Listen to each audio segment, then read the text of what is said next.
Magandang araw ulit, guys and gals, and also to our non-binary pals out there. And today's topic is ideology.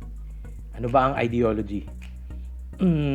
Bago tayo nagsimula, kanina may pinakita ako sa inyo na isang meme na nag-trigger sa akin ng kaunti at medyo napaisip ako tungkol sa topic na ito na matagal ko na namang gustong pag-usapan.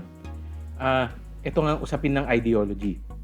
Makikita nyo dun sa meme kanina na ipinakita ko bago nag-umpisa itong video na to, makikita nyo na meron yung ginamit niya yung Naruto meme na meron sa isang side daw yung mga komunista at sa isang side daw yung mga Marcos Loyalist at biglang nag-agree sila sa pag-deny ng atrocities ng kanilang mga ideolohiya. So ideology. Kaya naman ako na-trigger dito sa meme na ito na nakita ko sa isang supposedly political page na basically galit sa mga komunista at galit sa mga Marcos Loyalists at the same time was because tinawag niyang ideology. Basically, tinawag niyang ideology yung pagiging Marcos Loyalist. Yes, yung pagiging komunista ay isang uri ng ideology. Pero yung pagiging Marcos Loyalist, hindi yan ideology. Actually, isa yang yung pagtawag nga na ideology ang pagiging Marcos Loyalist parang katunayan ng yung lagi nating kino-complain na political immaturity ng mga Pilipino. Dahil akala natin ang pagsunod sa isang politiko ay isang ideology. Ang pagiging fan ng isang politiko kay loyalist ka man, Marcos Loyalist, DDS or Kakampink, hindi po ideology yan. It's probably closer to being a fan.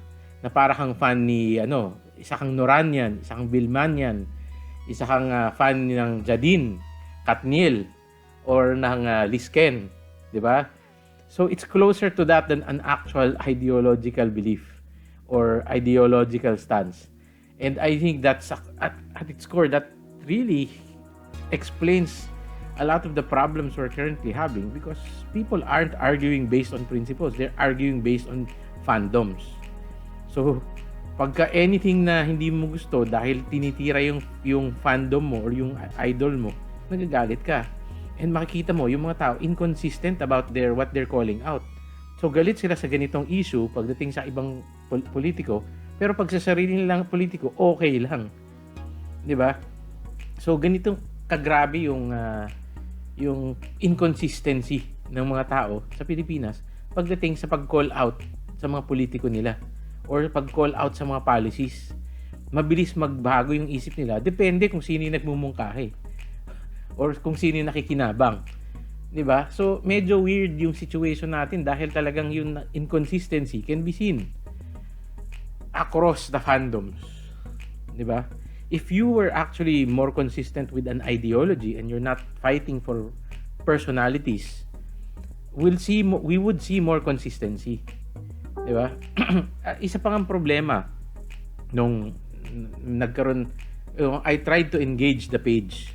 Yun sa nag-share ng meme. Sabi ko, yung pagiging isang Marcos Loyalist ay hindi nga siya ideology. Parang inakusahan niya pa ako na hindi ko naintindihan daw yung point nila at yung ibig sabihin ng meme. Sabi ko, naiintindihan ko yung point mo, but the thing is, you cannot call being a Marcos Loyalist an ideology because not all Marcos Loyalists adhere to the same ideology. Tapos mamaya sinabi niya, oh no, lahat ng Marcos Loyalists ay fascist. Fascist daw because they support a fascist. Okay, sige, hindi na natin sinasabing fascist si Ferdinand Marcos Jr. Pero ang point is, itong mga taong nagki-criticize kay Marcos Jr. Tinatawag na fascist yung mga followers ni Marcos Jr. and at the same time calling them misinformed. And they're victims of misinformation. Now, if they were misinformed, how sure are you that they are aware that they are fascist or supporting a fascist? Diba? Yung pa lang, makikita mo na inconsistency nung pagtawag na pasista ng lahat ng Marcos Loyalist. 'Di ba? I'm not saying that they're fascist or Marcos Jr. is a fascist. But what I'm calling out is the inconsistency in the logic of the argument that all Marcos loyalists are fascist and at the same time calling them misinformed. Diba? So the same way that being uh, Kakampink does not necessarily mean that you're a liberal or a progressive liberal or you're a socialist.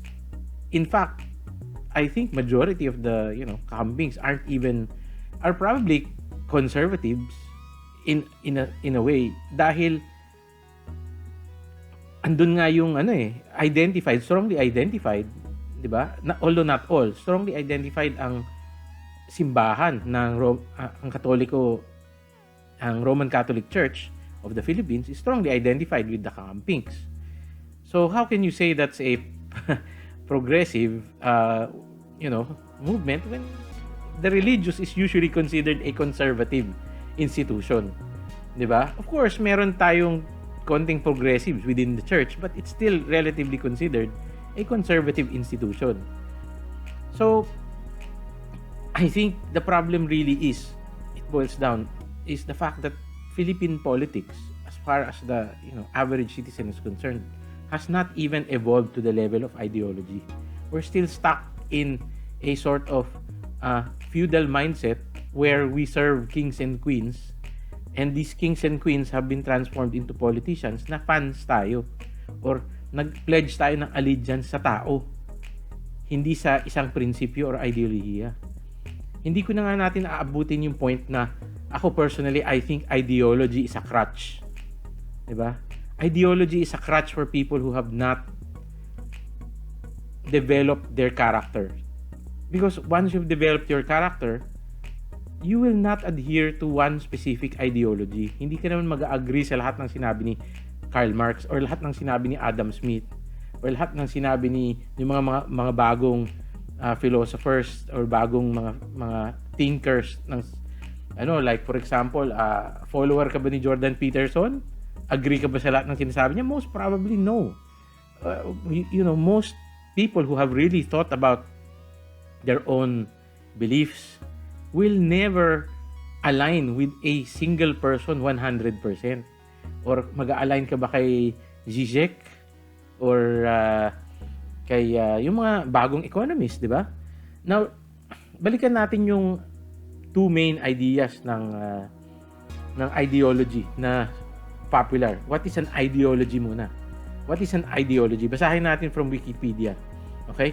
An ideology is a system of ideas and ideals, especially one which forms the basis of economic or political theory and policy.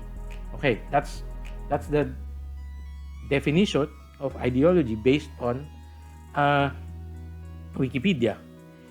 So, being a fan of a politician does not mean necessarily that you adhere to an ideology.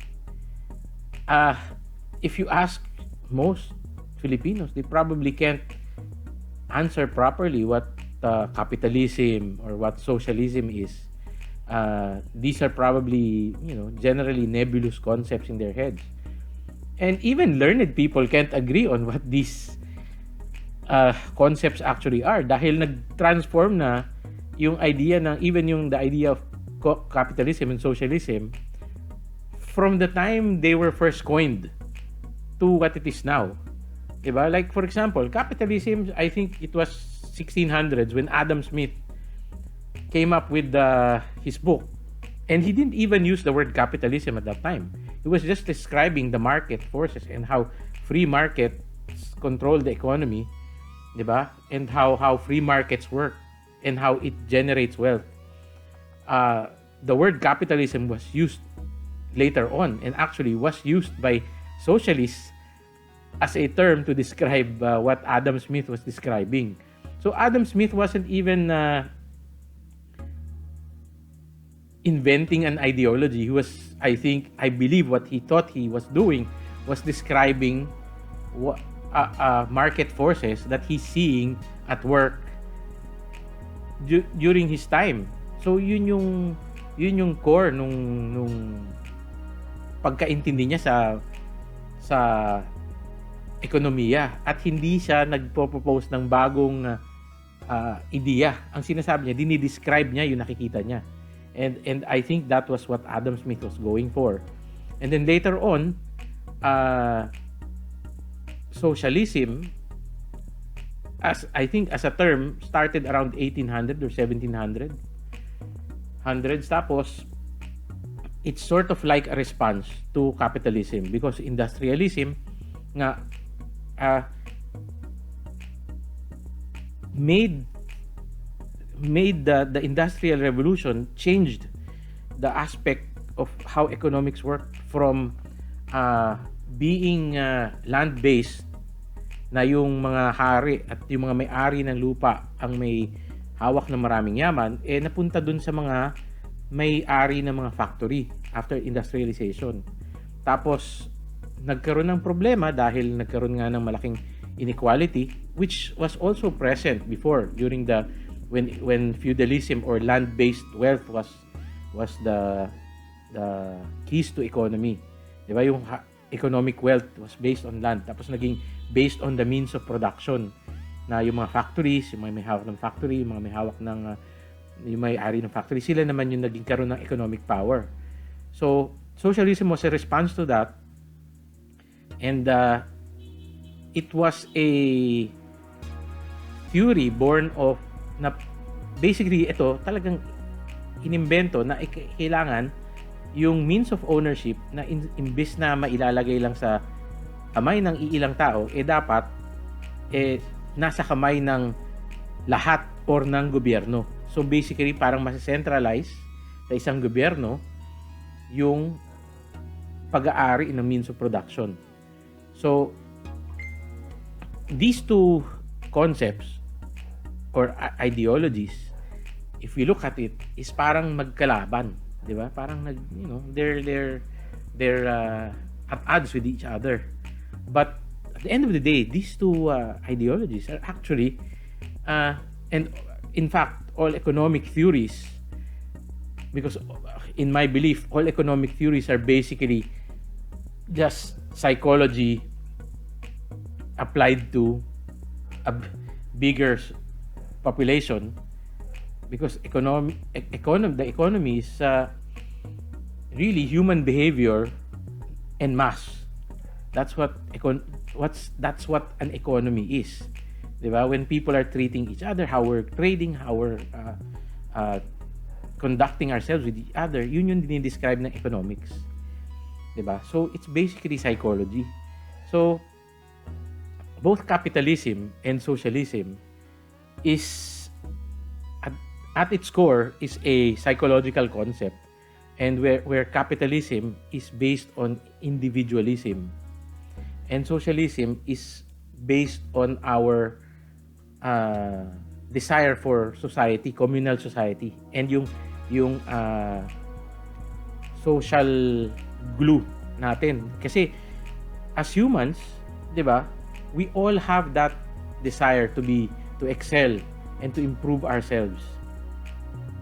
Doon nang gagaling individualism, and that at its core is what capitalism is. And on the other hand, we also have, as humans, we kind of suck as an single animal. We don't have claws, we don't have hard shells, we don't have teeth, sharp teeth.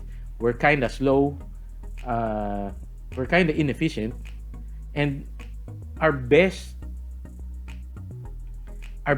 evolutionary step was actually when we learned how to cooperate with each other and how to communicate with each other. So andun yung core na ang humans, kaya tayo naging magaling, nung natuto tayong sama-sama, yung tribalism.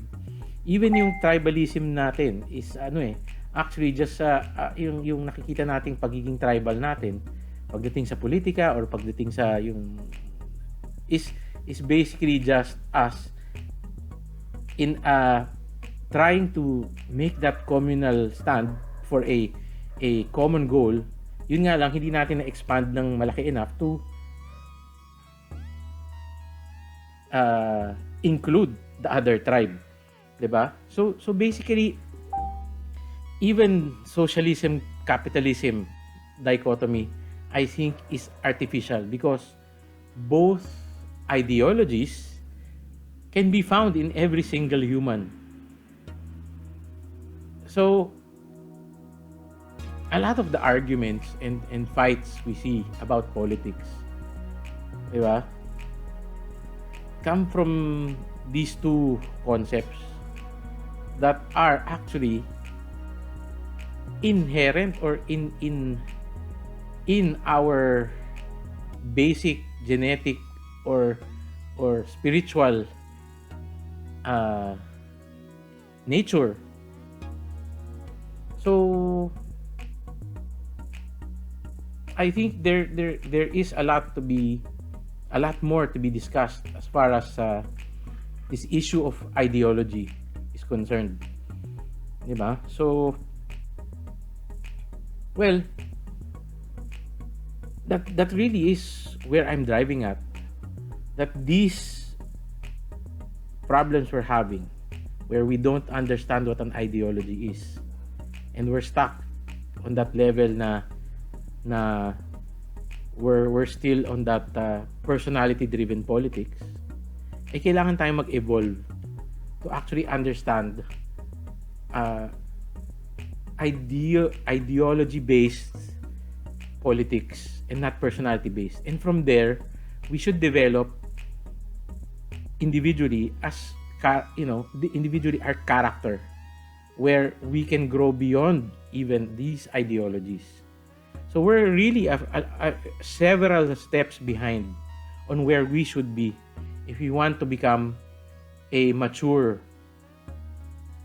a politically mature country. So yun lang naman yung gusto kong pag-usapan today. And again, maraming salamat. If you like what you heard, please like and subscribe. And hanggang sa uulitin, marami pa tayong pag-usapan.